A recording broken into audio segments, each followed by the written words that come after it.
फिर दिन हुआ पुरानी रात का, करे सौ शुक्र हम खुदा की जात का, खुदा की जात का, नया फिर दिन हुआ। आज की आयत, फरोतनी से एक दूसरे को अपने से बेहतर समझे। फिलिपियों 2:3 आयत। अजीज़ों, एक दिन कुछ तालिब इल्मों ने अपने उस्ताद से एक सवाल पूछा, जनाब हमारा सबसे बड़ा दुश्मन कौन है? सवाल खासा मुश्किल था, मगर उस्ताद ने बड़ी समझदारी से कहा, ऐसा है, अब बारी बारी दूसरे कमरे में जाएं, वहाँ एक पर्दा लगा है, उसके पीछे आपका दुश्मन बैठा हुआ है। फिर जैसा उस्ताद ने कहा था, सबने वैसा ही किया। हर कोई जाता, वापसी पर अपनी सीट पर खामोशी से आकर बैठ जाता। जब सबकी बारी हो गई, उस्ताद ने पूछा, जी आप सबको अपने दुश्मन के बारे में इल्म तो हो गया होगा? सबने जवाब दिया, जनाब वहाँ तो लगे आईने में हमें खुद का ही अक्स नज़र आया। बिल्कुल ठीक, जवाब तो आपको मिल गया। हर कोई यही कहता है, मैं ही अच्छा हूँ, मुझ जैसा कोई दूसरा नहीं, जबकि अपने बारे में खुशफहमी सरासर झूठ है। अजीज़ों, हमारी भी अपने बारे में यही सोच है, मगर खुदावंद का फरमान इसके बरअक्स है। वो कहता है, हर कोई फरोतनी से एक दूसरे को अपने से बेहतर समझे। यीशु मसीह की ज़मीनी ज़िंदगी में एक बार हैकल में 2 लोग दुआ कर रहे थे। इनमें एक फरीसी था और दूसरा महसूल लेने वाला।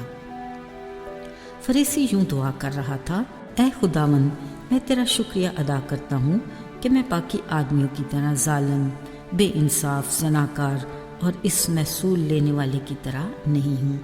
मैं हफ्ते में 2 बार रोज़ा रखता और अपनी सारी आमदनी पर दायकी देता हूँ।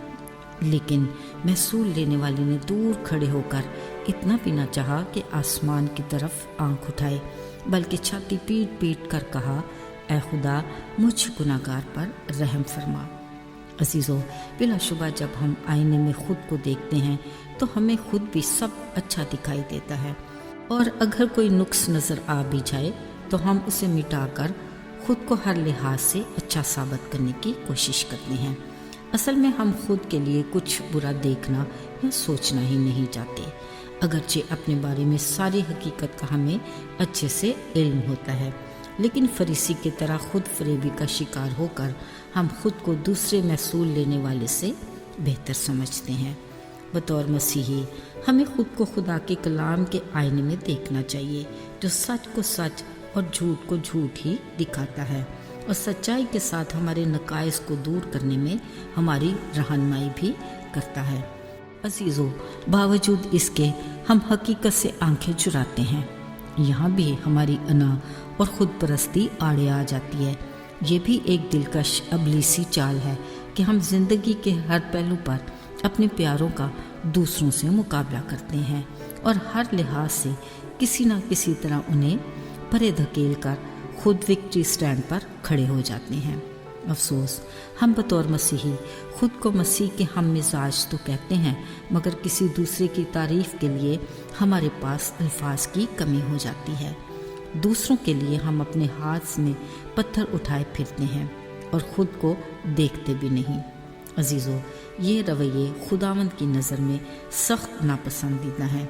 इसलिए हमारे मसीही घरानों और कलीसियाओं में ऐसे नामुनासिब रवैयों की गुंजाइश नहीं होनी चाहिए जिससे हमारी रूहानी ज़िंदगी मुतासर हो।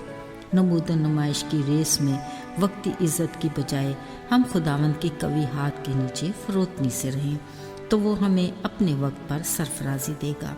हकीकी खुशी में खुदा की बरकत है। हमें खुद को हमेशा खुदा के कलाम के आईने में परखते रहना चाहिए ताकि हम अपने नकाइस को दूर करने के लिए रहनुमाई ले सकें। यकीनन कलाम का फैसला सच्चाई पर मबनी और अटल होगा। कलाम में लिखा है कि महसूल लेने वाला फरीसी की निस्बत रासबाज ठहर कर अपने घर गया है। आइए दुआ करें। ऐ खुदावंद, हम जानते हैं کہ ہم تیرے بیٹے یسوع مسیح کی عاجزی اور فروتنی کی بدولت ہمیشہ کی زندگی کے وارث بنیں۔ ہمیں بھی توفیق عطا کر کہ ہم تیرے حضور تیری مرضی کے مطابق فروتنی سے چلیں، تاکہ اپنی زندگیوں سے تیری اس خوبی کو ظاہر کر سکیں۔ ہمیں اپنی رفاقت میں قائم اور ایمان میں مضبوط کر، یسوع کے مبارک نام میں مانگتے ہیں، آمین۔